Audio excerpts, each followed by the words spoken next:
Stop pretending this is your house.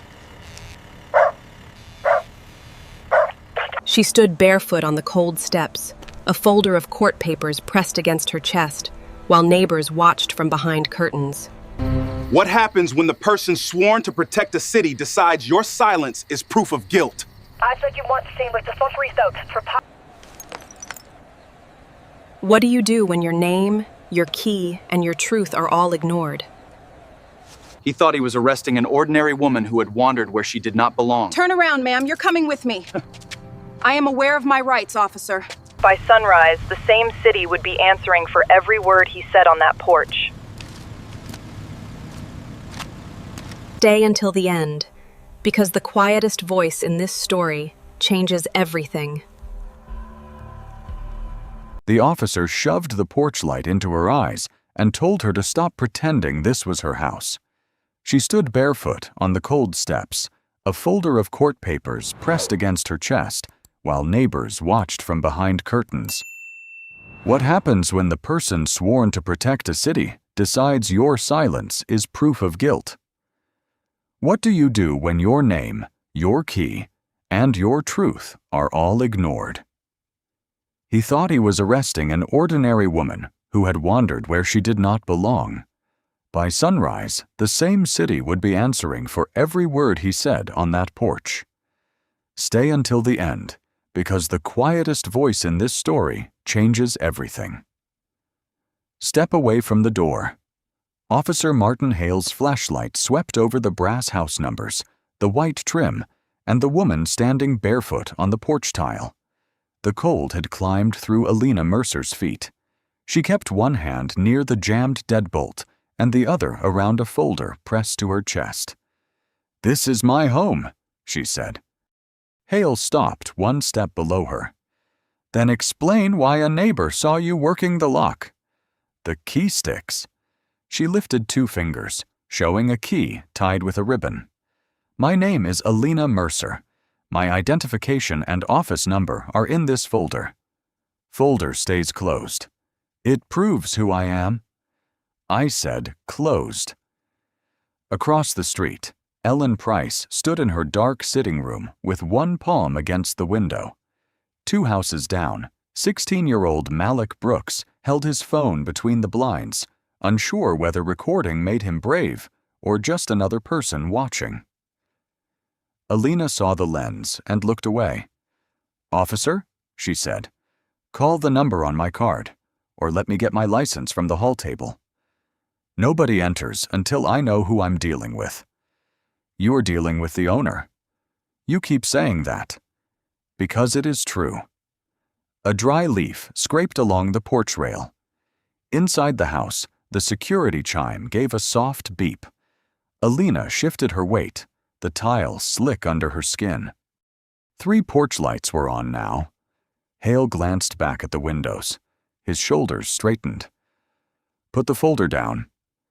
"There are legal documents in it." "I didn't ask what was in it."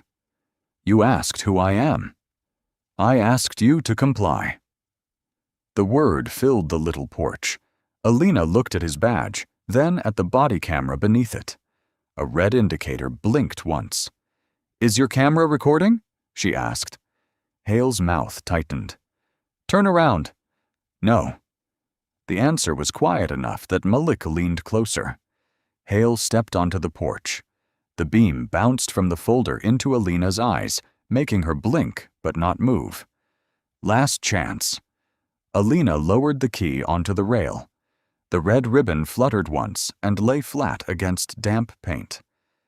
Then she opened the folder with both hands, slow enough for the camera and the officer to see. "My identification is in the front pocket," she said. "You may remove it."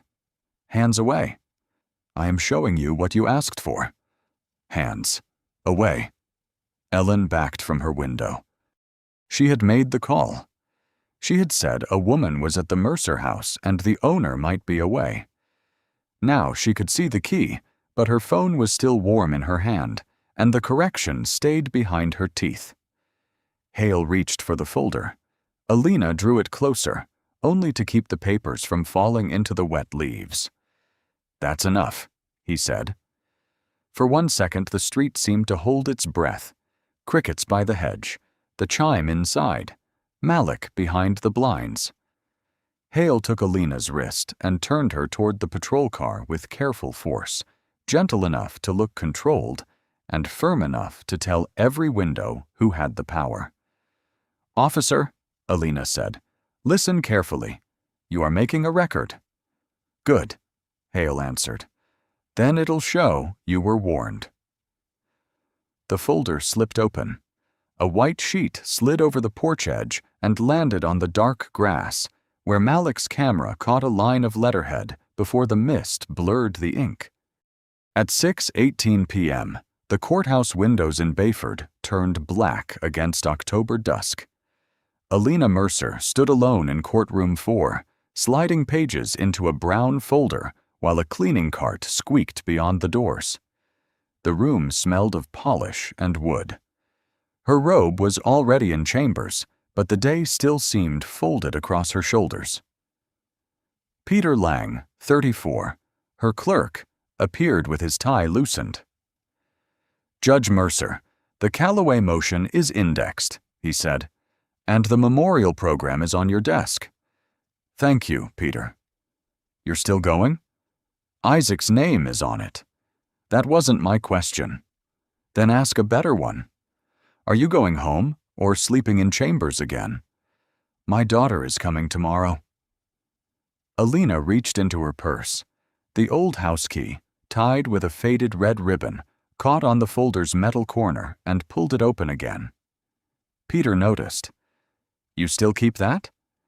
"It was Isaac's way of making sure I didn't lose the key. It looks like it survived a war." "It survived marriage," she said, freeing the ribbon with 2 fingers. Her phone buzzed. Naomi's name glowed on the screen. Alina answered before the second vibration. "Hey, are you working late?" "I'm leaving now." "That means you're thinking about leaving?" "I have my purse in my hand." A small laugh came through, thin with dorm noise. "I can come tonight if tomorrow is too much." "No, finish your paper. Drive in the morning." "You always say that when you don't want me to see you tired." Alina looked at Isaac Mercer's name printed on the program. "I want you safe on the road." "Mom," Naomi said, "we don't have to do the ceremony." "Yes, we do." "You don't have to prove you're fine." "I know." In chambers, the radiator clicked twice. "Text me when you get home." "I will." After the call, Alina held the phone until the screen went dark. Then she tucked it away, took the folder, and turned off the brass lamp. The room fell into blue dusk. Outside, the air had teeth. Dry leaves spun along the courthouse steps. A security guard lifted his hand from the booth. "Night, Judge." "Good night, Mr. Hayes." "You got somebody walking you out?" "I have 6 cameras and a parking lot full of lawyers." "That's not the same thing." She only raised the key. "Home is 10 minutes away." Her car smelled faintly of coffee and paper. As she backed out, the courthouse shrank in the mirror. She called the house alarm from the steering wheel. The automated voice answered, crackled, then cut off before the status finished. "That's new," she murmured. Willow Ash was quiet at 6:47 p.m., with pumpkins softening at the stems and sprinklers ticking in neat arcs. Alina parked in her drive. Her porch light flickered once, then steadied. The key entered the deadbolt, but the lock did not turn. She tried again, slower. Metal scraped inside the door. The red ribbon snagged on the folder's corner and pulled a court notice loose, bending 1 page in the damp air. "Not tonight," she whispered. Across the street, a curtain shifted. A dog gave 1 clipped bark. Then came the hollow click of a window latch. Alina kept 1 hand on the key and looked toward the dark glass of Ellen Price's sitting room. Her phone, buried in her coat, began to vibrate. Alina's phone vibrated again, trapped deep in the pocket of her wool coat. She kept the key in the deadbolt and balanced the folder against her ribs. The porch bulb hummed above her, throwing a hard yellow circle over the mat. Across the street, Ellen Price's sitting room stayed dark except for the pale square of her cell phone. "Bayford Emergency. What is your location?" the dispatcher asked. "Willow Ash Drive, number 118. "What is happening there?" "There's a woman at the Mercer house." Ellen's fingers tightened on the curtain. "She's trying the door." "Do you know the homeowner?" "Mrs. Mercer. Judge Mercer, I suppose. I know her to wave." "Is the woman threatening anyone?" "No." "But she's been there too long. She has papers." Outside, Alina pulled the key free and studied the lock. Tires whispered over damp leaves. Ellen saw the gray hood, the loose pages, the bent shoulder of someone who had worked past dinner. "Can you describe her?" Ellen did not say the woman was calm. She did not say there was a key. She said, "Dark hoodie, medium height. She keeps looking around." 2 houses down, Malik Brooks heard the scrape of metal from his bedroom. He had been pretending to study, earbuds around his neck. Now he held his phone between 2 blinds. "Malik," his grandmother called. "Why is your light off?" "Nothing, Grandma." "That is never nothing." He adjusted the zoom. Alina's face blurred, sharpened, then blurred again as his thumb trembled. On the porch, she found her phone. Naomi's name glowed and disappeared before she could answer. She looked at the missed call, then toward the stubborn lock. "Come on," she whispered. Malik heard only the shape of her voice through the closed window. Not a shout, not a threat. Just a tired request to an object that refused to move.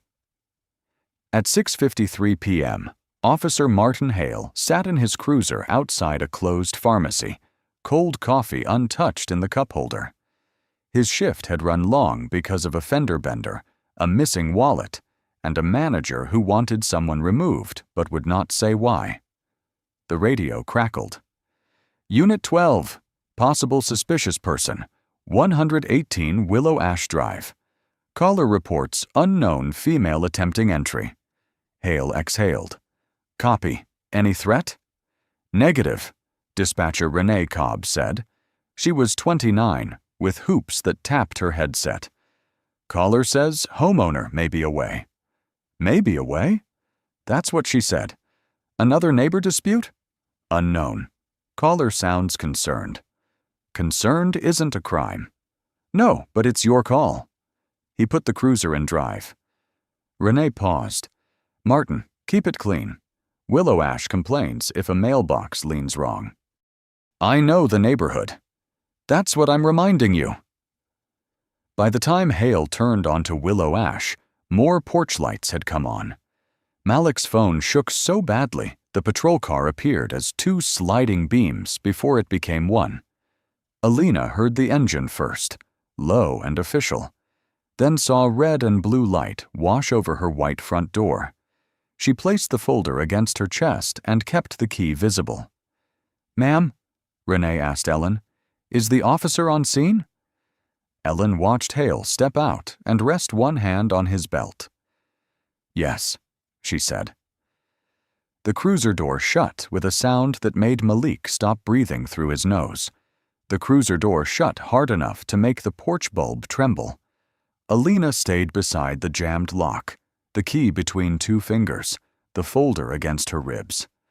Officer Hale came up the walk, boots crushing damp leaves into the concrete. "Ma'am, move away from the door." "This is my house." "Move first. Explain second." She stepped back. The tile was cold through her flats. "My name is Alina Mercer. I live here. My identification is in this folder." "Why are you forcing the lock?" "The deadbolt sticks when the air turns cold." Hale's flashlight moved from her face to the key, then to the dark windows behind her. "Anyone else inside?" "No." "So the owners aren't home?" "I am the owner." You understand how this looks? I understand how it was described to you. Across the street, Ellen Price lowered her phone, eyes fixed on the red ribbon on Alina's key. 2 houses down, Malik held his phone between the blinds, his thumb shaking against the glass. "Officer," Alina said, opening the folder by 1 inch. "There is a business card in the front pocket. It has my office number." Hale raised his hand. "Don't reach in there. I am showing you." "Close it. It will take 30 seconds. It will take as long as I say." Exhaust drifted up the walk, bitter under wet boxwood. Hale stepped onto the first porch step. "Do you have a license?" "In my purse, on the hall table." "Convenient." "It is where I put it when I come home." Alina slid 1 card free with 2 fingers. White cardstock flashed under the porch light. "Stop. Please read it. I told you not to reach. You told me to identify myself." The card slipped. It struck the step, flipped once, and landed in the wet grass face down. "Pick it up," Alina said. Hale stared at her. "Excuse me?" "Pick it up and call the number. You don't give me orders. I am asking you to verify a fact." A second vehicle turned onto Willow Ash. Its headlights caught the fallen card like a small white stone. Sergeant Carla Denton stepped out, 50, square-shouldered, silver threaded through a tight bun. She looked at the windows first, then at Alina. "Hale," she said, "what do we have?" "Caller reports attempted entry. Subject claims residence." "Sergeant, my name is Alina Mercer. I live here. My card is in the grass at your officer's feet." Denton looked down, but did not bend. "Why is your card there?" "Because he stopped me while I was showing it." Hale said, "She kept reaching into a folder after being instructed not to." "That folder contains documents from my office." "What office?" Denton asked. Alina met her eyes. "Call the number." Denton glanced toward Ellen's window, then Malik's, then the dark glass behind Alina. "We need to slow this down." "It is already slow. That is the problem." "Turn around and place the folder on the rail." "My identification is inside it." "And we'll get to that." "When?" "When the scene is secure." "This is not a scene. It is my porch." The radio on Hale's shoulder crackled. Renee asked for status. Hale pressed the button. Still verifying. Wet blades curled over 1 corner of the card, hiding Alina's name. Inside her coat, her phone began to vibrate again, and she knew who was trying to reach her. The phone vibrated once, stopped, then started again against Alina's hip. She did not reach for it. Hale stood between her and the wet grass where the card lay face down. Sergeant Denton watched the folder as if the brown paper might spring open by itself. "May I answer that?" Alina asked. "No," Hale said. "It may be my daughter." "Then she can leave a message." "She is 19. She is driving tonight." Denton's eyes moved to the buzzing coat pocket. "You can call her when we finish." "When will that be?" "When the scene is secure." "This is my porch." Across the street, Ellen Price saw the red ribbon on the key. It was frayed, flattened by years of fingers. She had seen it before, looped around Alina Mercer's hand when she carried groceries from the car. "Mrs. Price?" the dispatcher asked. "Do you know if the woman has a key?" Ellen looked at the rail. Hale pointed toward the patrol car. "I can't tell," Ellen said. 2 houses down, Malik Brooks held his phone between the blinds. "Move from that window," Ruth whispered. "They're not listening to her." "Is that Judge Mercer?" Malik's thumb slipped. The video tilted, then found the porch again. "Should I go outside?" Ruth caught his wrist. "Not into that." On the porch, Alina lifted her voice just enough for Denton. "Sergeant, my daughter's name is Naomi. If she arrives and sees this, it will stay with her. Hale gave a short laugh. Ma'am, don't dramatize a simple check. Then make it simple, Alina said. Read the card. A few miles away, Naomi Mercer sat in the back of a rideshare sedan, watching her phone glow for the 6th time. Mom. Calling. Then, no answer. The screen lit her college sweatshirt and overnight bag at her feet. The driver, Calvin Moore, 57, wore a wool cap pulled low and tapped the wheel with 2 fingers. The car smelled faintly of mint gum and old leather. You want the freeway or surface streets? He asked. Whichever is faster. At this hour, faster changes every block. Naomi tried again. The call rang, failed, and returned her to the same silent screen. She pressed the phone to her knee until the edge marked her skin. She usually answers, she said. Your mama? Naomi looked up. Sorry, I got 3 daughters. She texted me she was leaving court. Then nothing. Could be driving. She doesn't ignore me when I'm on the road. Calvin checked the mirror. Want me to wait when we get there? No, I'm just picking something up. But her voice made the lie too thin. Back on Willow Ash, Denton pressed her radio. Dispatch, run the address and listed owner. Alina released one quiet breath. Hale turned. Sergeant, we don't need to reward this. We need facts, Denton said.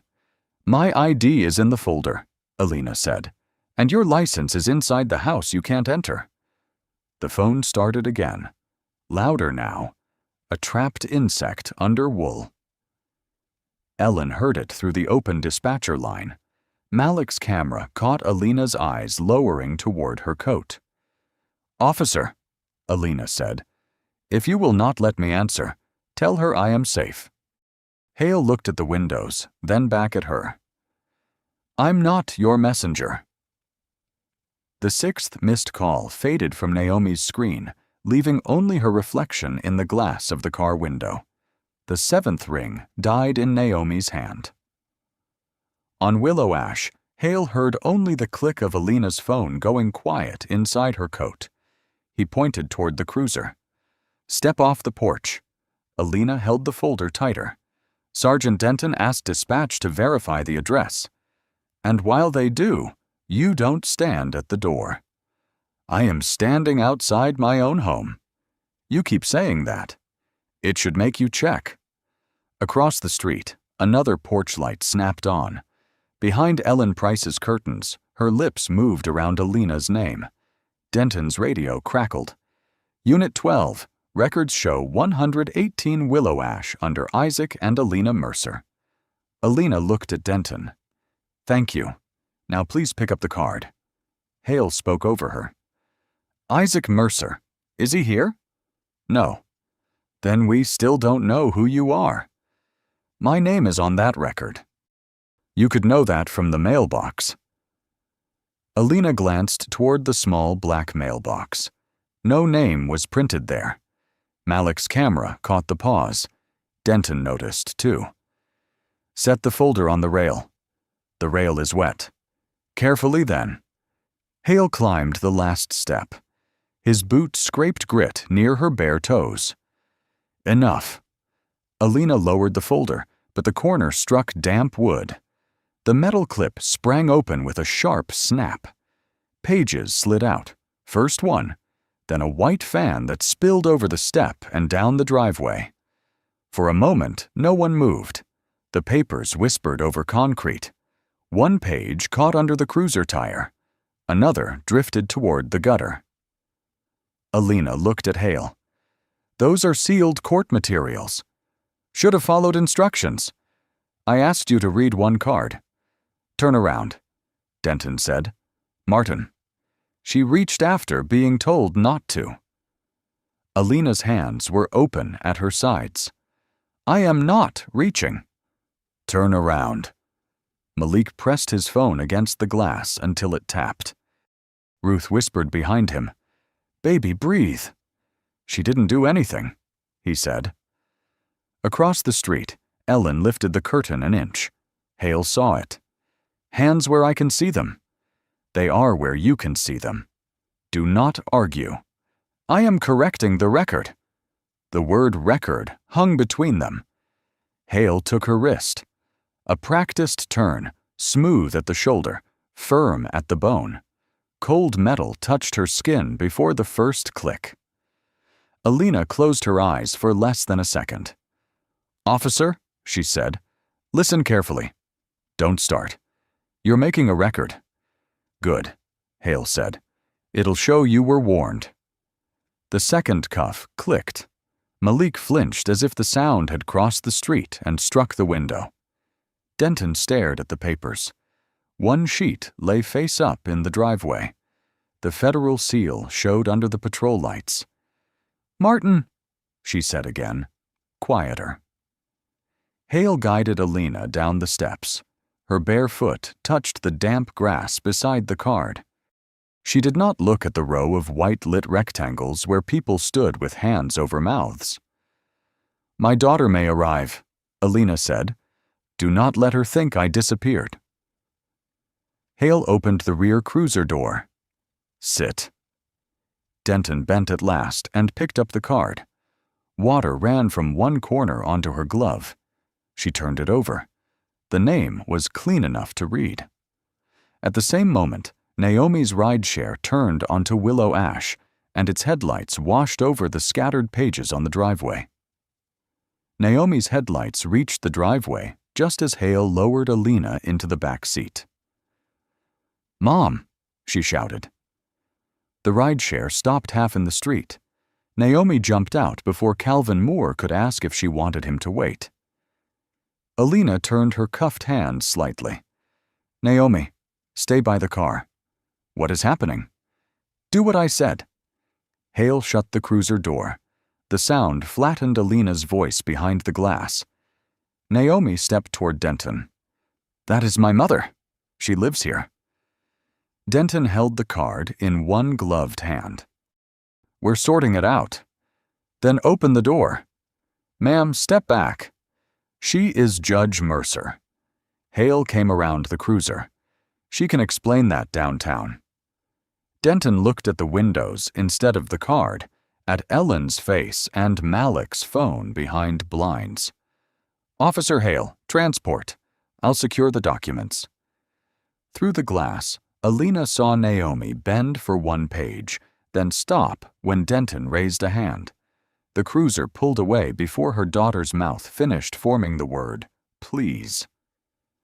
The station smelled of disinfectant, coffee, and rain on boots. At 7:31 p.m., a desk fan ticked behind the intake counter.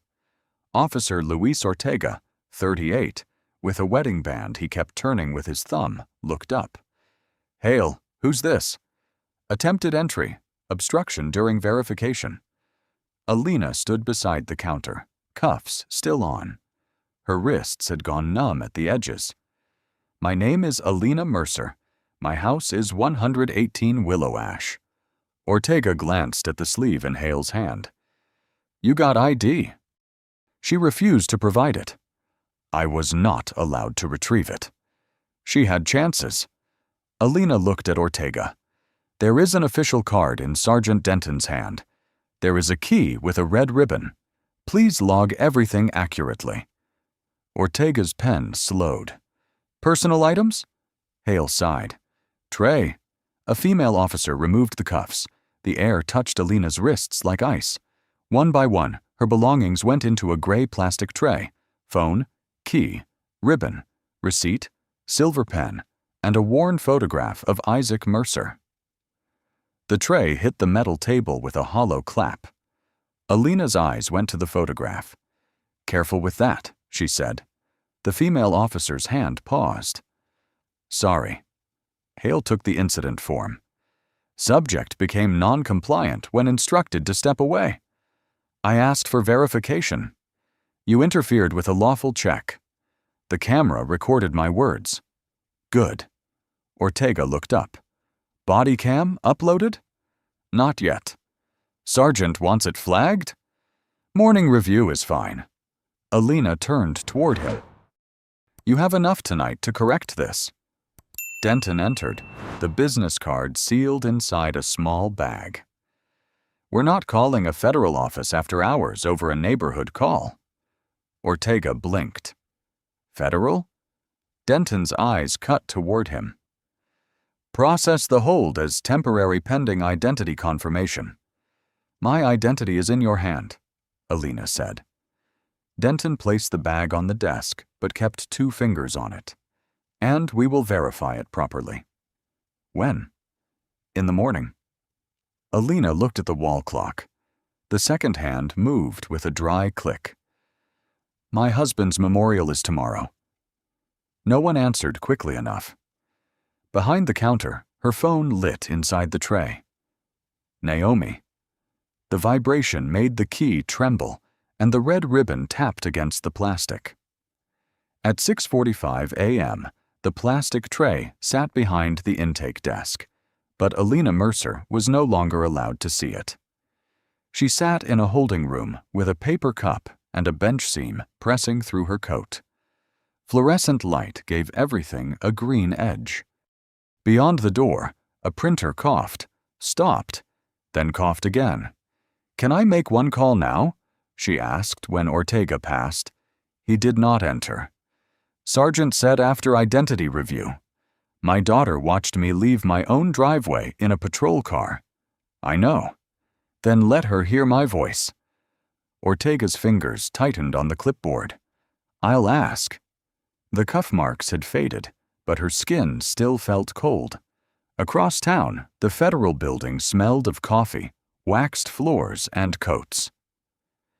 Peter Lang stood at the back of the ceremonial hall, checking his phone. The program carried Isaac Mercer's name. Chief Judge Miriam Voss, 61, moved through the front row with a cane. Her white hair was cut sharp at her jaw. Peter, she said, where is she? She texted last night that she was going home. Did she confirm arrival? No. Miriam looked toward the first row. One chair had a small white card, Judge Alina Mercer. The seat beside it, reserved for Naomi, was empty. She has never missed this. I called twice. It goes to voicemail. Call again. Peter did. The ringing ended without her voice. People adjusted programs and whispered. A woman set a bouquet near Isaac's photograph and backed away. Miriam tapped her cane once. Find her. At 7:08 a.m., Naomi stood in the driveway at 118 Willow Ash. Calvin's car idled by the curb. Dawn made the scattered papers look gray. One page lay against a tire mark near the gutter. Miss? Calvin called. You want me to stay? Naomi bent down. The paper was damp at the corners. Her mother's neat blue notes ran down the margin. Just a minute. The porch rail still held the scrape from the key. In the grass, a flattened rectangle marked where something small had lain all night. Naomi picked up another sheet. Then she saw the line at the top. United States District Court. She took a picture and sent it to Peter. Seconds later, her phone rang. Naomi? Peter's voice was too careful. Where is my mother? That's what I'm trying to learn. She was arrested. What? I saw them put her in the car. They wouldn't let me talk to her. Which department?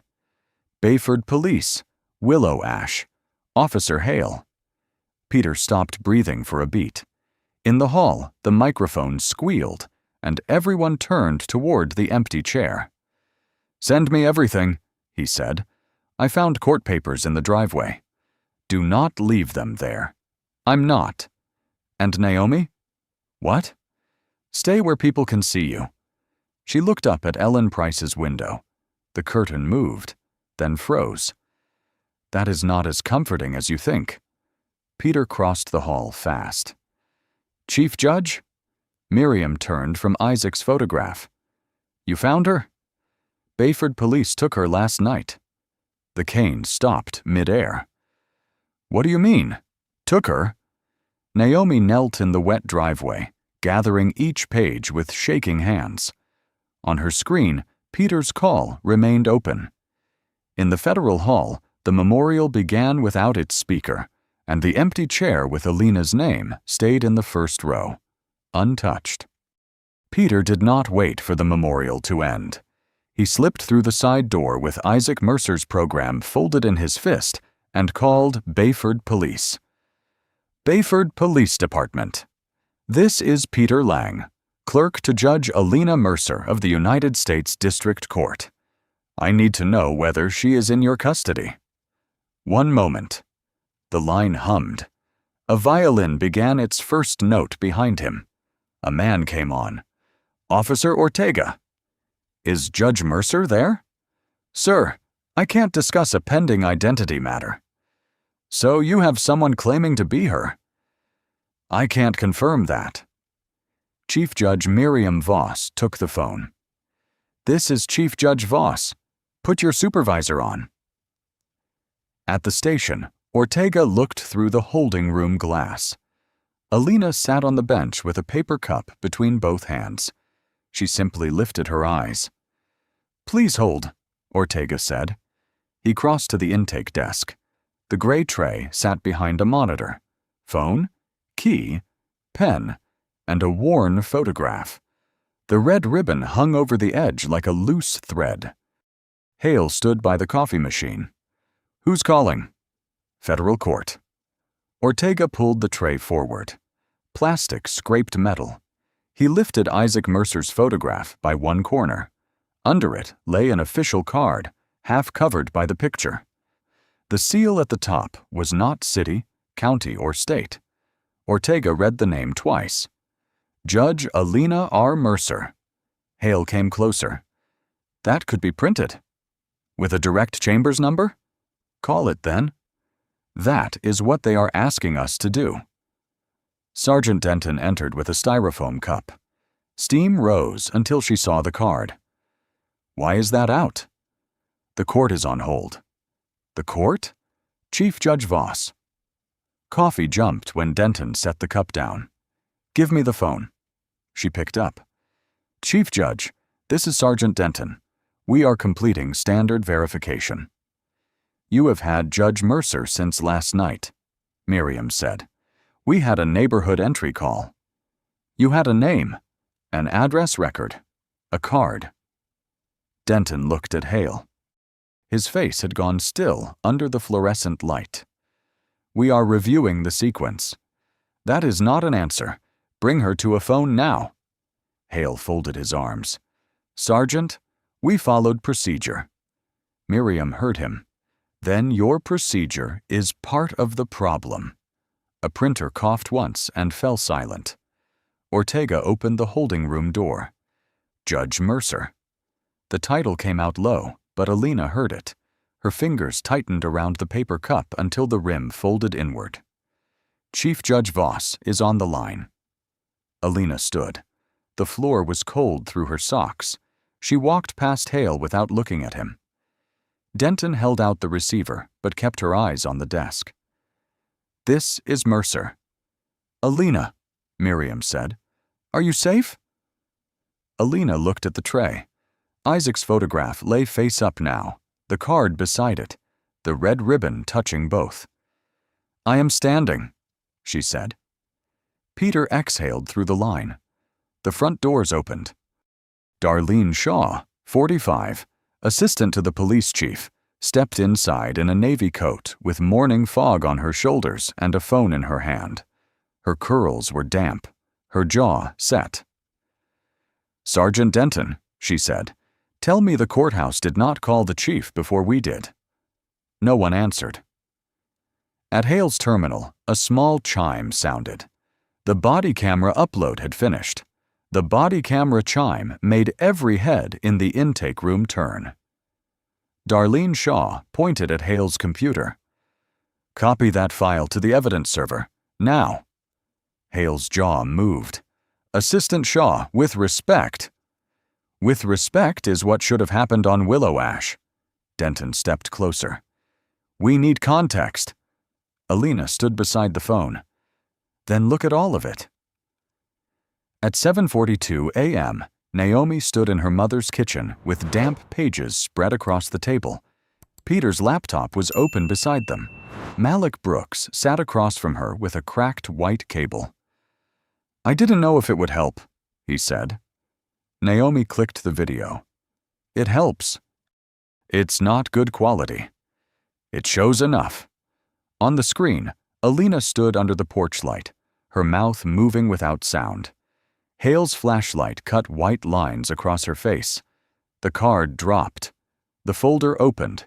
The papers slid. Peter leaned closer. "Pause there."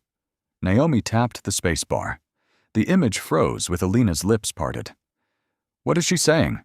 Malik asked. "The address." Peter played it back, slower. The same shape returned. 118 Willow Ash.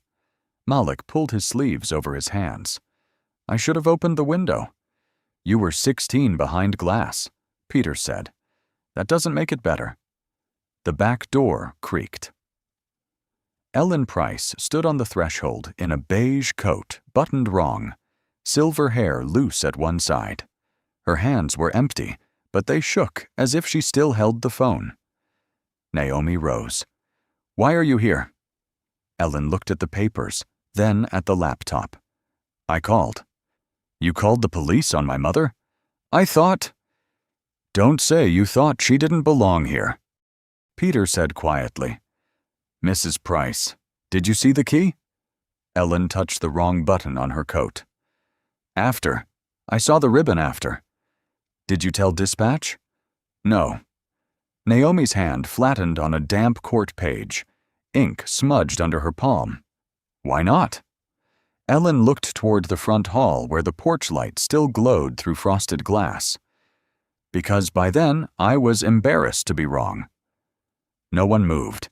Then Malik turned his phone around. "Say that again." "On video," Ellen whispered. Malik nodded. Ellen looked at the phone lens, then at the floor. "My name is Ellen Price. I called about the woman at 118 Willow Ash. I saw her key after the officer arrived. I did not correct my statement." Her voice broke on the last word, just enough that the microphone caught it. At the station, Darlene watched the body camera footage with Denton, Ortega, and Hale behind her. Alina sat in a small interview office with the door open, Naomi's voicemail playing through the receiver. On the monitor, Hale's recorded voice said, "You keep saying that." Alina's recorded voice answered, "Because it is true." Darlene paused the footage at the moment the card hit the grass. "Who picked it up?" Denton did not speak. Darlene turned to Hale. "Who picked it up?" He looked at the frozen white rectangle. "Sergeant Denton did." "When?" Hale's eyes shifted. "Later." From the interview office, Alina heard her daughter's recorded voice. "Mom, please call me. I'm almost there. Please." Her hand closed around the red ribbon instead of the phone. Then Ortega's desk line rang, and Peter Lang's name appeared on the caller ID. Ortega answered on the second ring. "We have porch video, the neighbor's statement, and the missing pages," Peter said. "Chief Judge Voss is minutes from your front door." Ortega looked through the glass at Alina, the red ribbon folded in her palm. "I understand. Does she have her phone?" "No." "Then give it back." Darlene Shaw took the receiver. "Judge Mercer is being released." "Being released is not explaining why she was kept overnight." "No," Darlene said. "It isn't." Hale stood by the monitor, arms locked across his chest. Denton's badge caught the light. On the screen, the card still lay in wet grass. Alina rose when Ortega opened the door. "Judge Mercer," he said, "your belongings." Her phone was cold, the battery nearly gone. The silver pen lay beneath Isaac's photograph. The key with the red ribbon rested on top. "Is every item logged?" she asked. "Yes, ma'am." "Not ma'am. Not now." Ortega swallowed. "Yes, Judge Mercer." She put the photograph into the folder first, then the pen and phone. She held the key, but did not close her fist around it. Denton stepped forward. "Judge, I need to say—" "No," Alina said. The word was quiet. It made Denton stop. "Not in a hallway," Alina continued. "Not beside a desk where paperwork can swallow what happened." Darlene looked toward the doors. "There will be a formal review." "There will be a public record," Alina said. Car doors shut outside. Chief Judge Voss entered first, cane striking tile once, then Peter with damp pages sealed in a sleeve.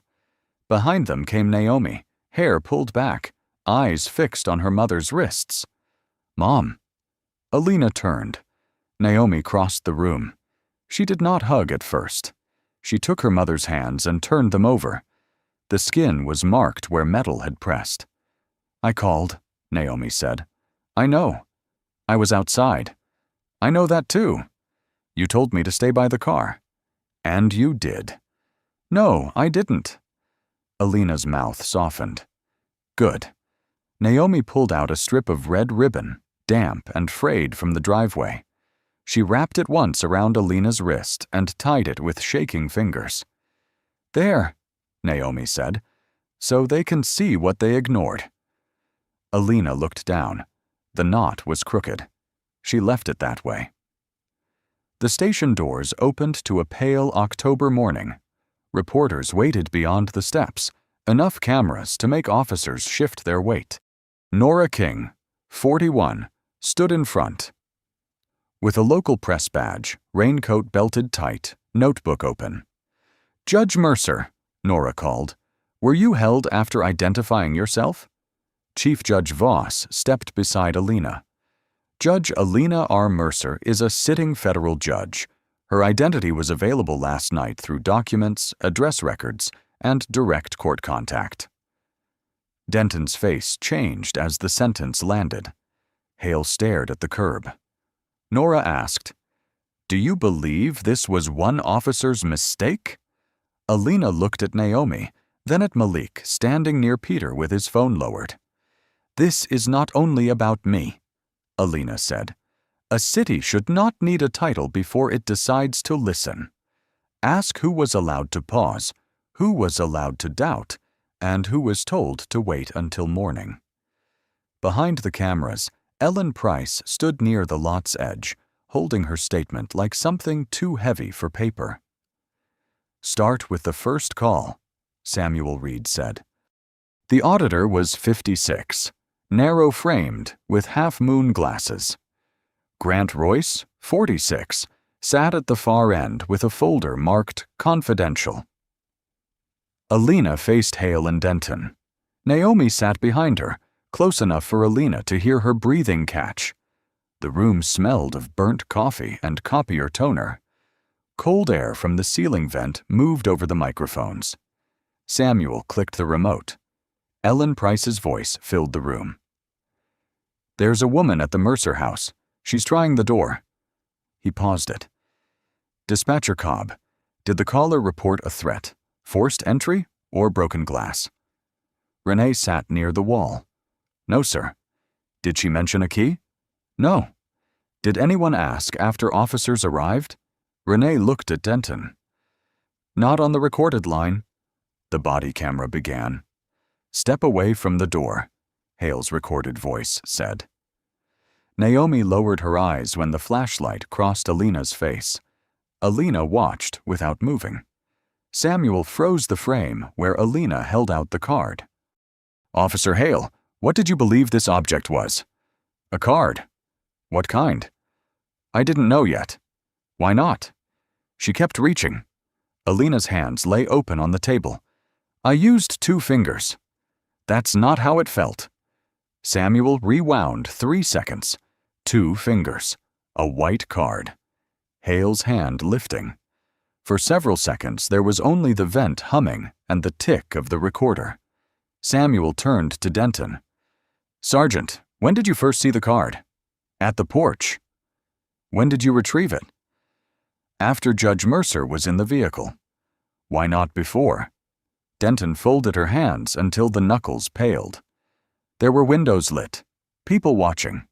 Officer Hale had already taken control. That is not why.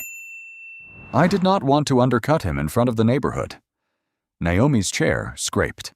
Alina raised one hand without looking back, and Naomi stayed seated. The next image showed the station tray. Phone, pen, key with red ribbon, Isaac's photograph, and Elena's official card partly hidden beneath it. Ortega rubbed his wedding band. I should have checked under the photo. Hale glanced at him. No one told you to miss it. No, Ortega answered.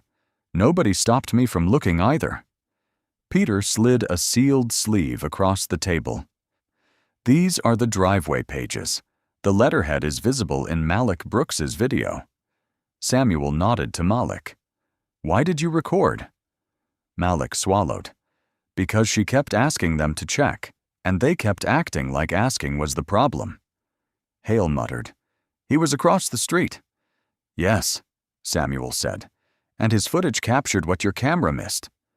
The silent video played.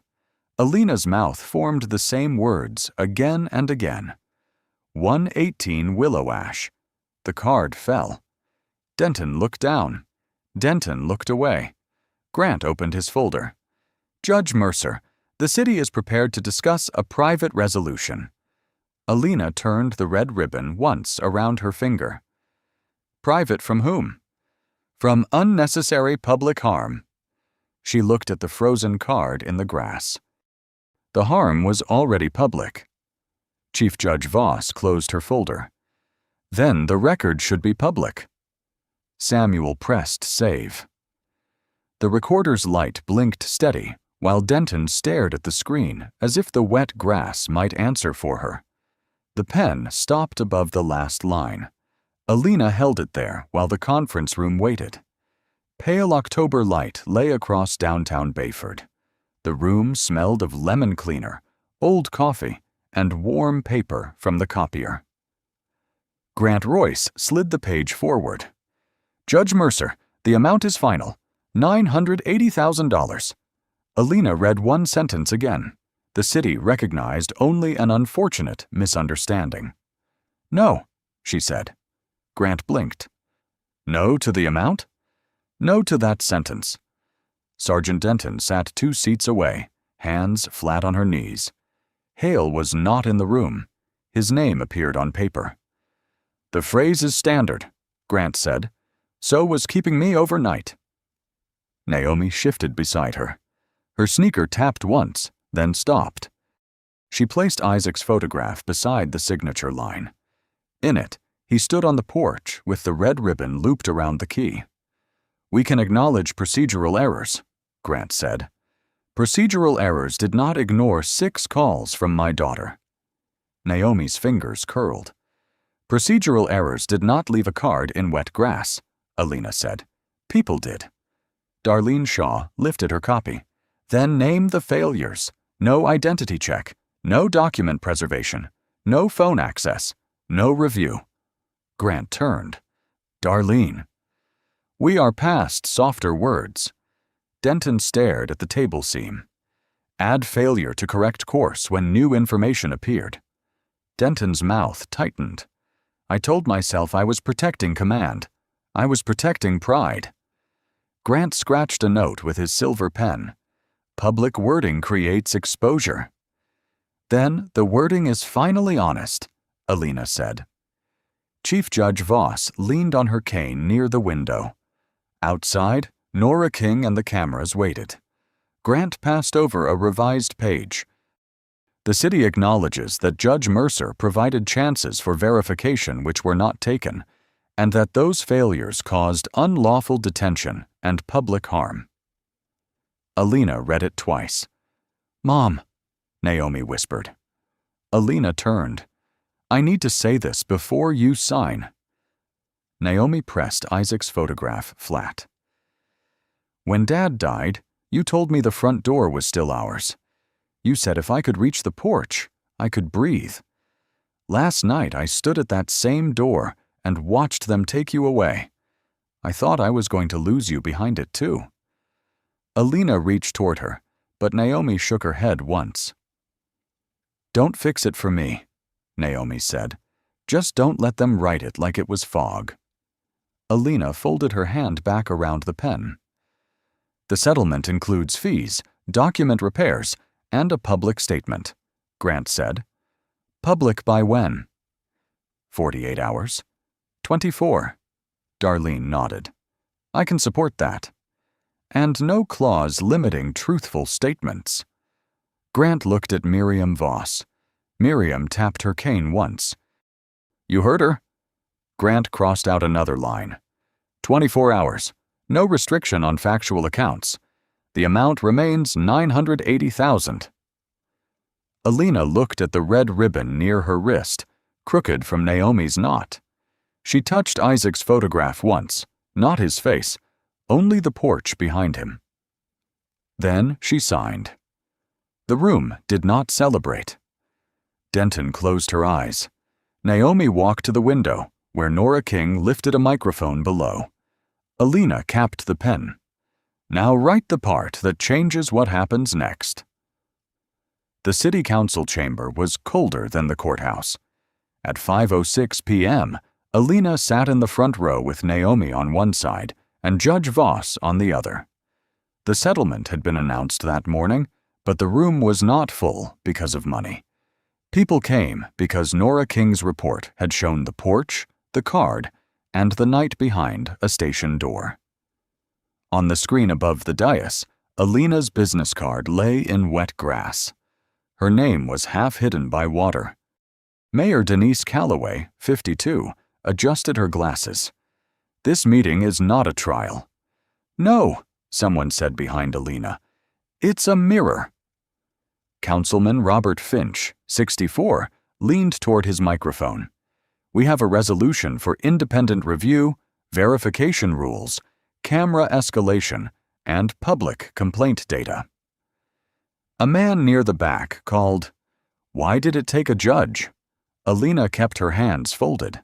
Darlene Shaw stood by the wall with a thick binder. If identification is offered, refusal to examine it must be recorded. If there is no immediate threat, verification must be attempted before transport. Any dropped document must be preserved. Malik Brooks waited at the lectern in a navy shirt his grandmother had ironed. His fingers gripped the edges until the microphone squealed. "I'm 16, he said, "so I don't know how to say this in council language." "Plain language is fine," Alina said. He breathed in. "I recorded because something felt wrong. But I stayed inside. I watched her papers blow around. I kept thinking an adult would fix it." His eyes moved to Ellen Price, 3 rows back. No one did. A chair leg scraped tile. Malik unfolded a paper. "Dispatch should ask callers better questions. If somebody says a person doesn't belong, ask why. Ask what they did. Ask if they have a key." Councilman Finch said, "That addition can be considered." "Not considered," Naomi said. Alina touched her daughter's wrist. Naomi lowered her voice. "Written." Mayor Calloway looked at Grant Royce. He nodded. "Written," the mayor said. Ellen stood without being called. "I made the call," she said. "Then I saw the key and stayed quiet because I was embarrassed to be wrong." No one rescued her from the sentence.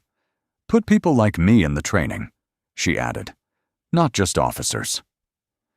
Denton sat near Darlene in civilian clothes. Darlene read the status. Hale was on administrative suspension. Body camera violation sustained. Termination hearing scheduled.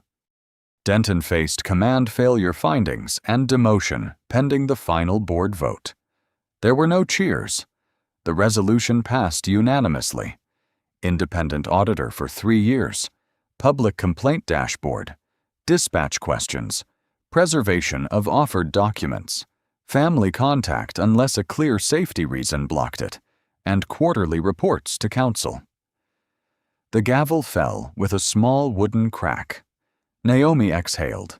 Malik sat down hard, as if his knees had been waiting for permission. Outside, dusk cooled the city hall steps. Nora King asked whether the vote was enough. Alina looked at the sky, then at Naomi's hand near the red ribbon on her wrist. "No," she said, "but it is no longer nothing." Across the plaza, Ellen waited beside Malik and Ruth. Alina crossed half the distance, then stopped, letting Ellen walk the rest. Ellen Price crossed the plaza with both hands around her purse strap. Malik stood behind her with Ruth, his phone in his pocket for once. Alina waited on the city hall steps. Naomi stayed close. "I should have come out," Ellen said. Alina looked at the folded statement in her hand. "You came now." "That isn't the same." "No." The answer was small, but it did not turn away. Ellen nodded, as if she had been given something heavier than forgiveness. "I'm going to the next meeting too," Malik said. Alina glanced at him. "Bring your grandmother." 3 weeks later, Bayford published its first complaint dashboard. Identity verification denied. Document preservation failure. Family contact delayed. Darlene Shaw's office sent every patrol supervisor a rule sheet. Officer Hale's hearing lasted 41 minutes. The board sustained the body camera and detention findings, and his badge was collected in a padded envelope. Sergeant Denton accepted demotion, removal from field command, and required testimony in supervisor training.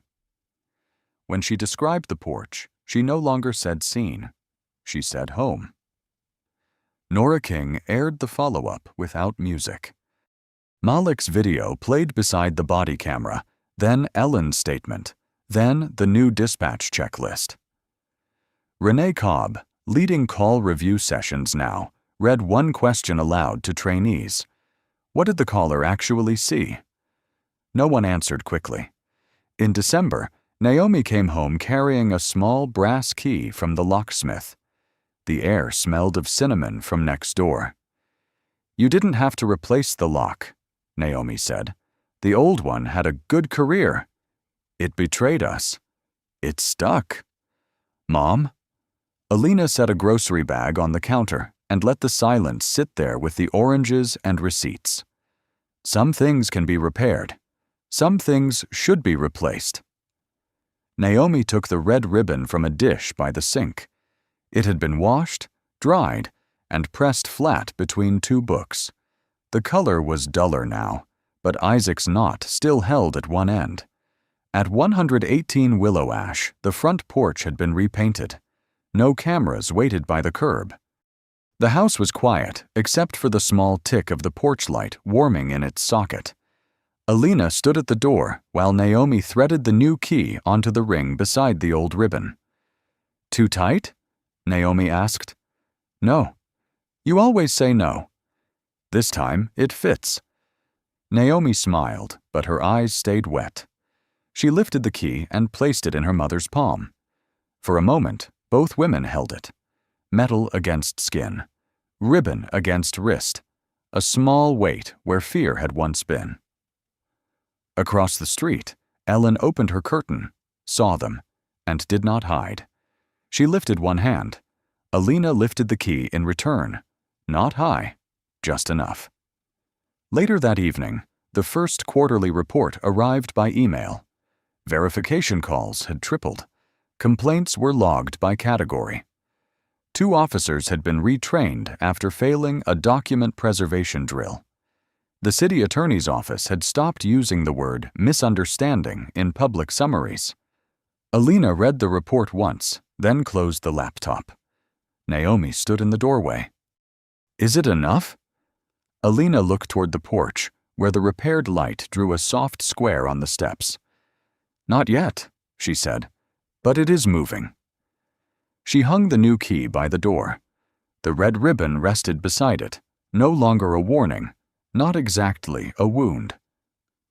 Outside, leaves moved quietly across the walk.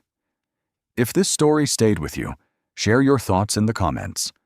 Have you ever seen someone ignored, judged too quickly, or forced to prove something they should never have had to prove? Your voice may help someone else feel less alone. Share this story with a person who believes dignity and justice matter even when the room is quiet.